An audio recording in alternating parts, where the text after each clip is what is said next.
Neck State Park today for the all-terrain wheelchair event. We really appreciate you all in the time. I'm Lance Elsie. I'm the park manager here at Mason Neck State Park. And for those of you that don't know, Mason Neck State Park is about 1,800 acres of Northern Virginia pristine, about as pristine as you can get here in nature in the area. And we have a ton of wildlife and population, animal population to thrive in the park, and we provide a lot of really important protection for the ecosystems. But today we're here for the all-terrain wheelchair and opening up the park for accessibility so more Virginians can get out and experience the park. So with that, I'll turn it over to Director.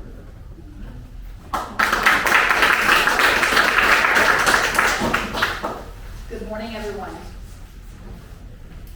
Well, I want to say welcome and thank you all for being here to celebrate these all-terrain wheelchairs, the first in the Virginia State Park system. I'm excited to be here at Mason Neck State Park to debut these chairs. As I look around the room, I see people who are already passionate and connected to Mason Neck State Park, so I don't have to tell you the importance of this property in this area, a place to be able to escape the city, to have some time with nature, to enjoy some of what the Northern Neck has to offer. I'm also excited that this property is becoming more accessible to people with limited mobility. Track chairs are all-terrain electric-powered chairs that can be used in designated trails within the park, and they're designed for any adventure. These chairs are available to anyone who has a need and can help them explore areas of the state park in new ways, often on trails that are not suitable for regular wheelchairs. The chairs are designed to provide freedom and independence to wheelchair users or those with limited mobility. And we're excited that one park in each region within Virginia State Parks now has one of these chairs. And those parks are Claytor Lake, Powhatan, Wilderness Road, Shenandoah River, York River, and Mason Neck. Each park with an all-terrain wheelchair offers specific trail experiences that can accommodate the specialized wheelchair. All-terrain track chairs are specialized chairs designed to navigate a wide range of terrains that may be encountered in the outdoor environment, offering visitors the freedom to explore new adventures. These chairs provide individuals with mobility impairments the opportunity to access and enjoy outdoor recreation areas that may otherwise be inaccessible. The chairs are free to the public and available for both children and adults, and may be reserved, and must be, I want to clarify that. I made some people nervous whenever I said it that way. The chairs must be reserved 48 hours in advance, and all reservations have to be confirmed at the park. So if you're interested in reserving one of these chairs, you can go to the Virginia State Parks website, find the area for reserving a track chair, and place that reservation. And then you'll be contacted from the park, and if you don't, then you should contact the park to make sure that you have a reservation. To those with limited mobility, these experiences have often been limited to high development areas where paved or hardened paths could be constructed. We're happy to say that that's not going to be the case in parks with these chairs, that we're not going to be limited to just those areas with hard and compacted surfaces, but can give folks out on trails that they couldn't get out on before to enjoy the solitude and the nature that has previously been inaccessible. So as we pilot these chairs in parks, visitors with limited mobility will no longer face the constraint of traveling only on paved and hardened surfaces, but will be able to experience more primitive trails away from the highly developed areas of the park, immersing themselves in the sights and sounds of nature. Thanks to the pioneering efforts of our partners and to those who have purchased Virginia State Parks license plates, we're excited to provide these chairs and this enhanced experience to our visitors. Now it is my distinct pleasure to introduce the honorable delegate from the 19th District, Delegate Rosia Henson.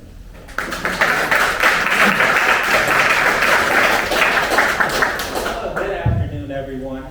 It is an honor to represent Mesa Neck in House District 19. It was an even greater honor to know that I took it from Delegate Kathy Tran. Once I got elected, that was the first thing she said. She said, do you know, my family and I, we still would like to hike at Mesa Neck. I said, oh, sure, no problem. Just make sure you pay the fee. Our parks here. So I just want to say thank you, Kathy Tran, for helping me transition into this, I believe, 260 days representing Mesa Neck. But today, if my phone cooperates with me, I want to highlight the crucial aspects of inclusivity in our natural spaces and accessibility to our state parks. Our state parks are treasures, offering breathtaking landscapes, recreational opportunities, and connection with nature. However, for many, these experiences are inaccessible due to physical barriers. Imagine just wanting to hike with your family only to find trails inaccessible. This isn't just an inconvenience, it's a fundamental right. Everyone deserves equal access to nature's beauty and benefits. And today, we are one step closer in achieving that. So together, let's continue to break down barriers and create inclusive communities where everyone can thrive. And with that, we have someone here, Delegate Kathy Tran, who has started this work and continue to advocate this work in the Virginia House of Delegates and in the General Assembly to make sure that we can get here today. So without further ado, I would like to introduce Delegate Kathy Tran.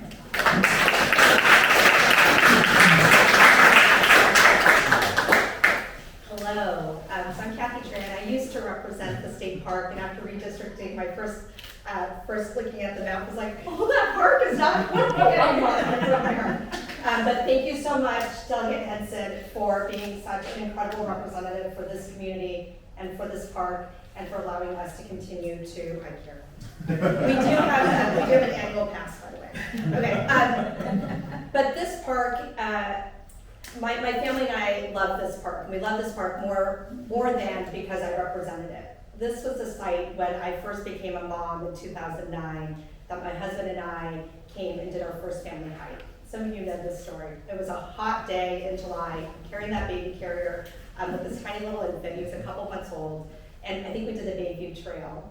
And I grew up in Southern California, outside of Los Angeles, and then in San Diego. And that day in July 2009 was the first time I ever saw a bald eagle fly. And that's what Mesa Neck is known for. And it was just wonderful and magical. And we've continued to make those memories as a family. We're here for the first day hike, for New Year's Day, for Chesapeake Bay Cleanup Day, for Eagle Fest, for Night at the Park. I feel like this is a second home. And so when there was an opportunity to help other folks make their own magical memories at our state parks, I was like, we're all for that.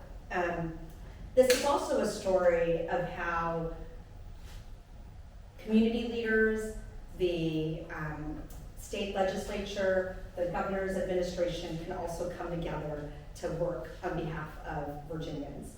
And so I just want to give a big shout out to Hillary Clausen and the Mesa Neck Friends Association for their incredible.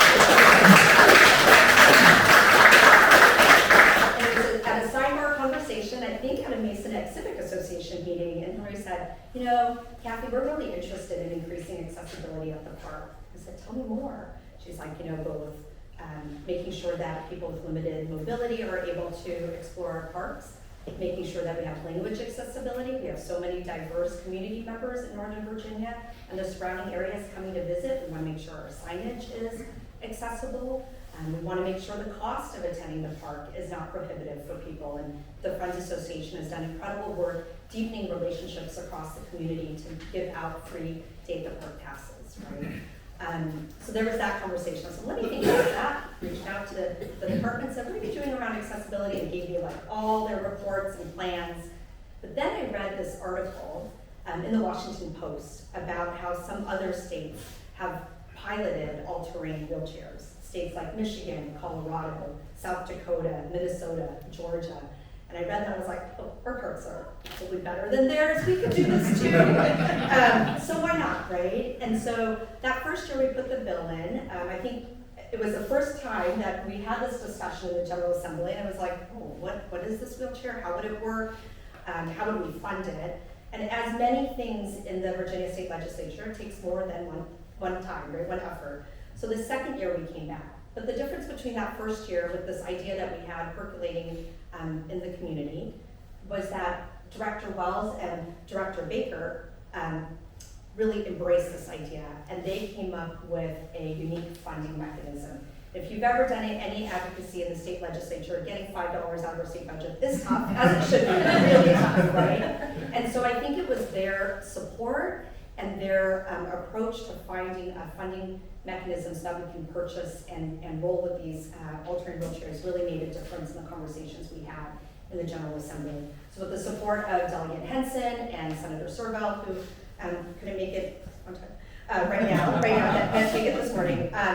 I mean, it really kind of then sailed through the General Assembly with unanimous support. So I think this is makes me like really happy to see our government being able to work, drawing from best practices in other states and drawing from the brilliance of our community leaders. And so I am so excited that more people will be able to enjoy our state parks. And I also want to just acknowledge the support we have throughout the 2 years from the Mason Mac Friends Association, the Virginia Conservation Network, the Virginia Association for Parks, the Disability Law Center, and of course the Department of Conservation and Recreation. And a couple of individuals who really took the time to speak out about the importance of this, waking up early for our 7 a.m. subcommittee meetings, is Chris Golden, Tom Blackburn, Steve Levinson, and of course Hillary Clausen. So thank you all so much for your passion, and I look forward to seeing everybody on the trail.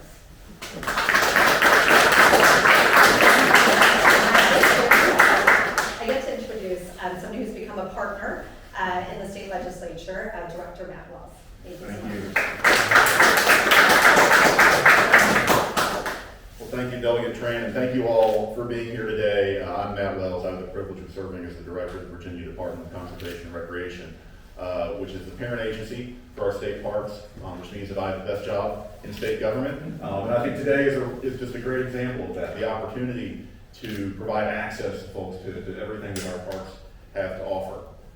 You know, we're here today to celebrate the launch of this program, and we chose this date very intentionally because it's in the run-up to National Public Lands Day, which falls on Saturday, September 28th this year.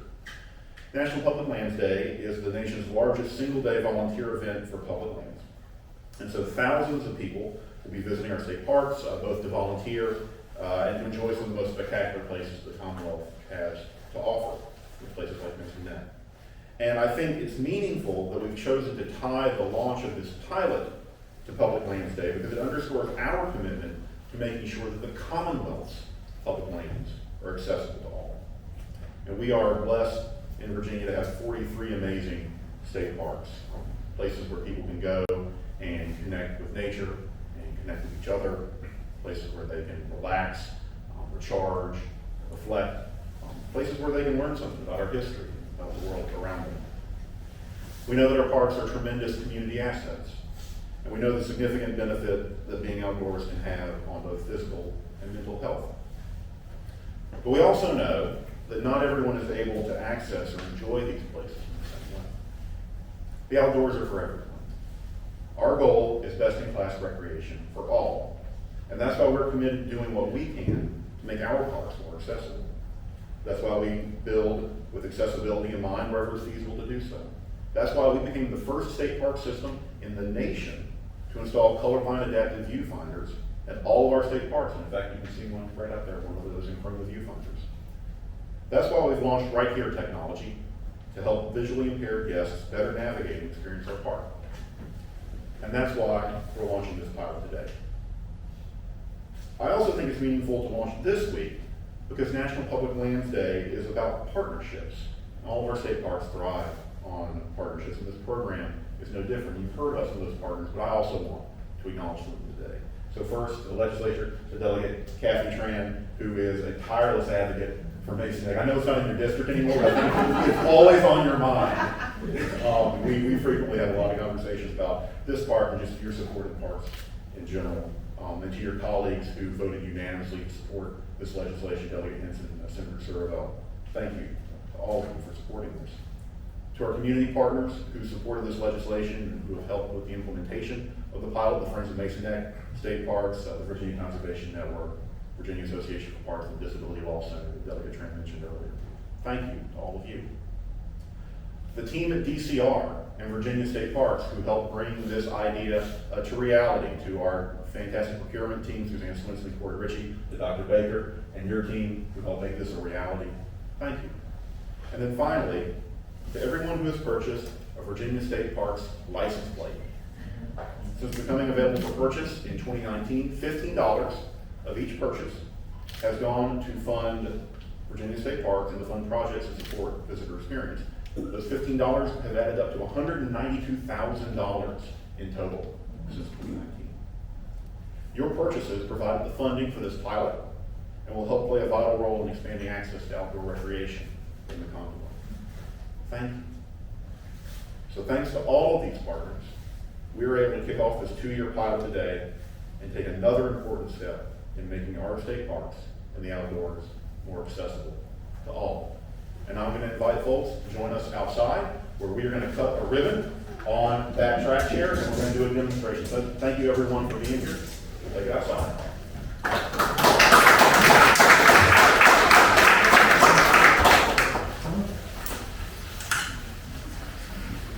We're going to go out right through this back door here. We're going to just move a couple things and then we'll...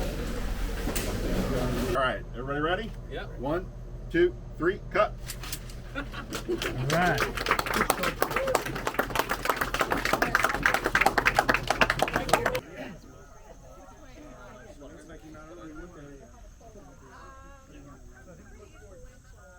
It's going into my official office, so. Now it's so much easier than the first time. It's so much easier, isn't it? Along the border. So stop by my office.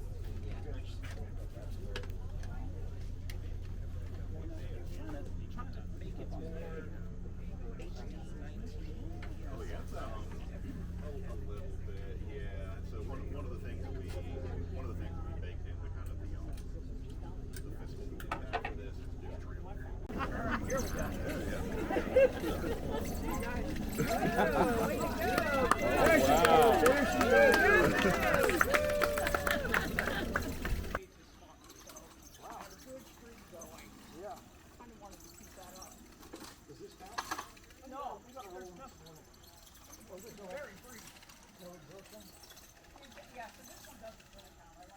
Yeah, it really is smooth. That's good. I mean, it just opens up things that I never even knew existed here.